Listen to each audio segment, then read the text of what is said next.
morning students. I am Ayushi Sharma, your chemistry teacher. Welcome you all in the class of chemistry once again. I hope you people are healthy and you keep yourself healthy and please stay at home. But don't forget to like and subscribe my channel and keep on revising your syllabus and get ready for the presentation as well.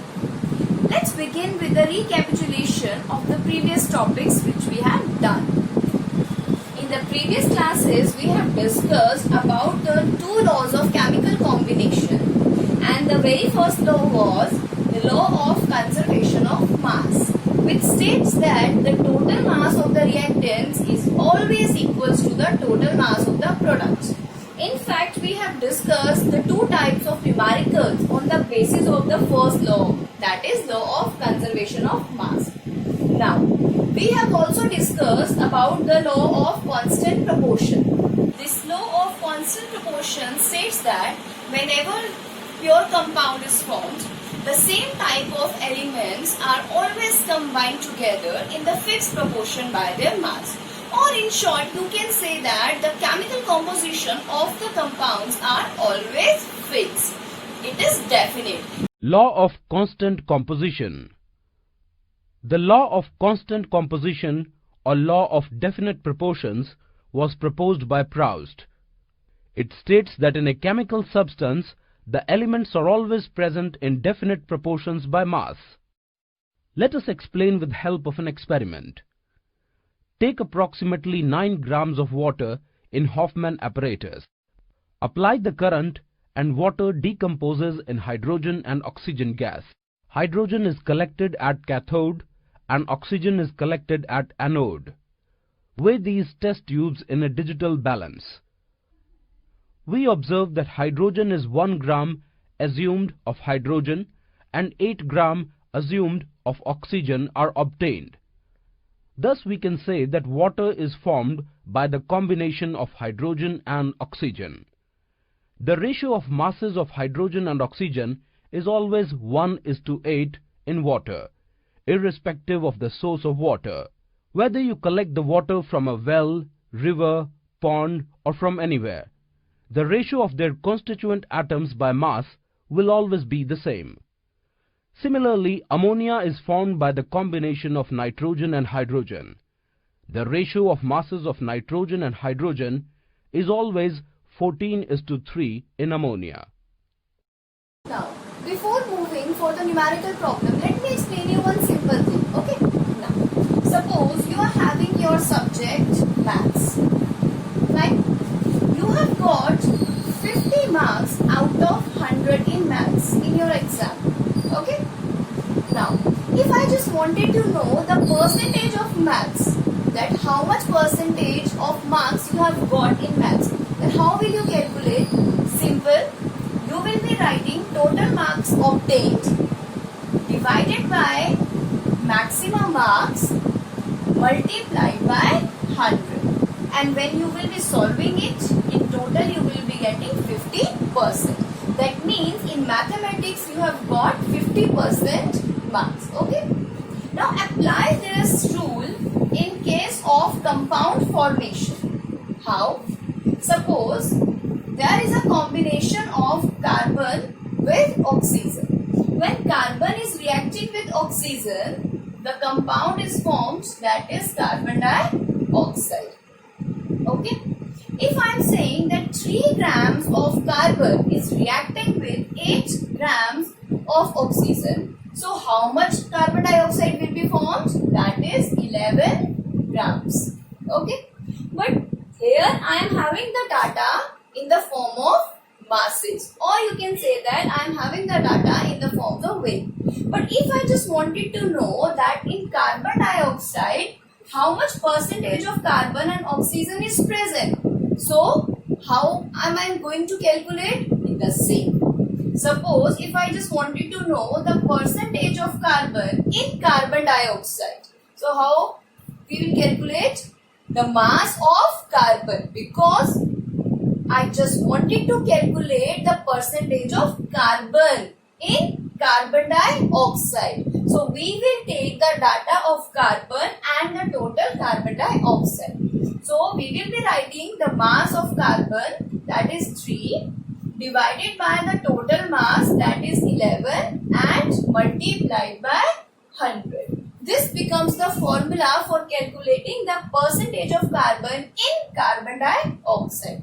In the same way, if I just wanted to calculate the percentage of oxygen in carbon dioxide, so how I will calculate it? In the same way, that is percentage of oxygen in carbon dioxide is 8 divided by 11 multiplied by 100.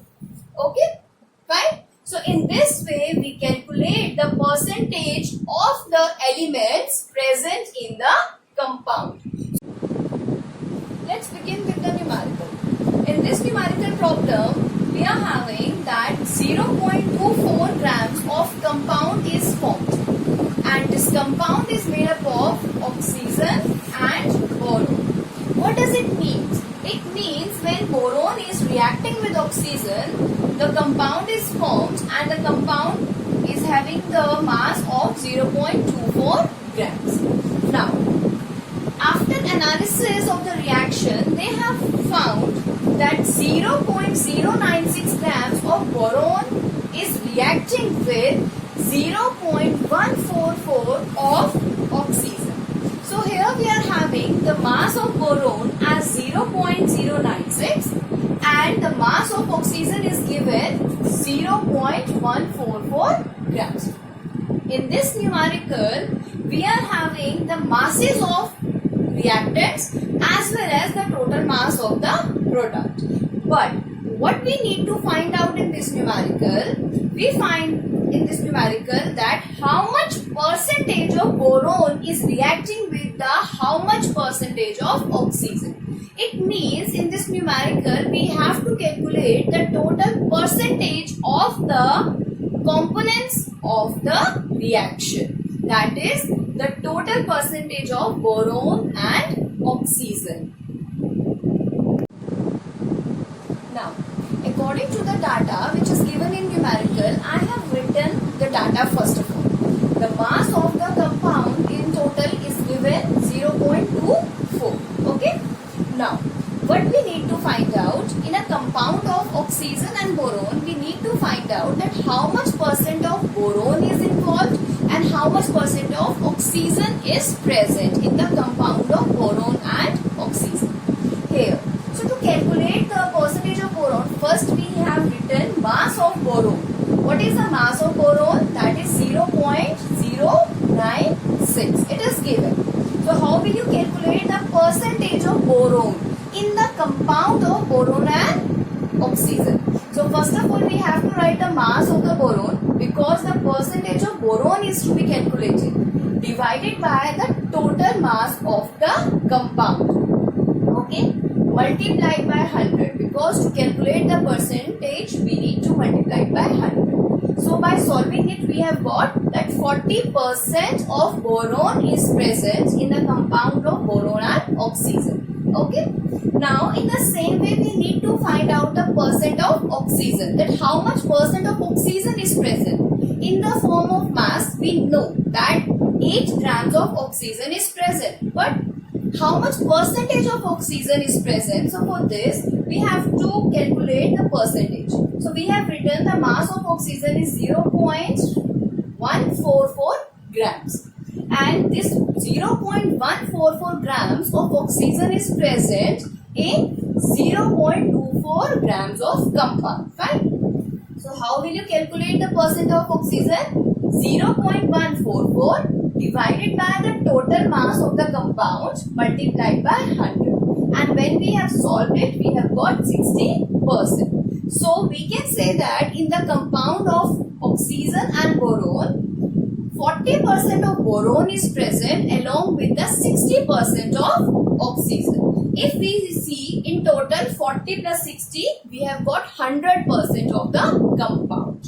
Okay, so in this type of numerical, we need to find out the percentage of the elements which are involved in the reaction to form any compound. Now, Time for assignment. On the basis of today's topic, I have given you one more numerical. In this numerical, in total, we are having 78 grams of compound, in which 12.4 gram of hydrogen is present. You have to find out that how much percentage of hydrogen is present in a particular compound. So, go through the numerical and try to solve it. Thank you so much and have a nice day.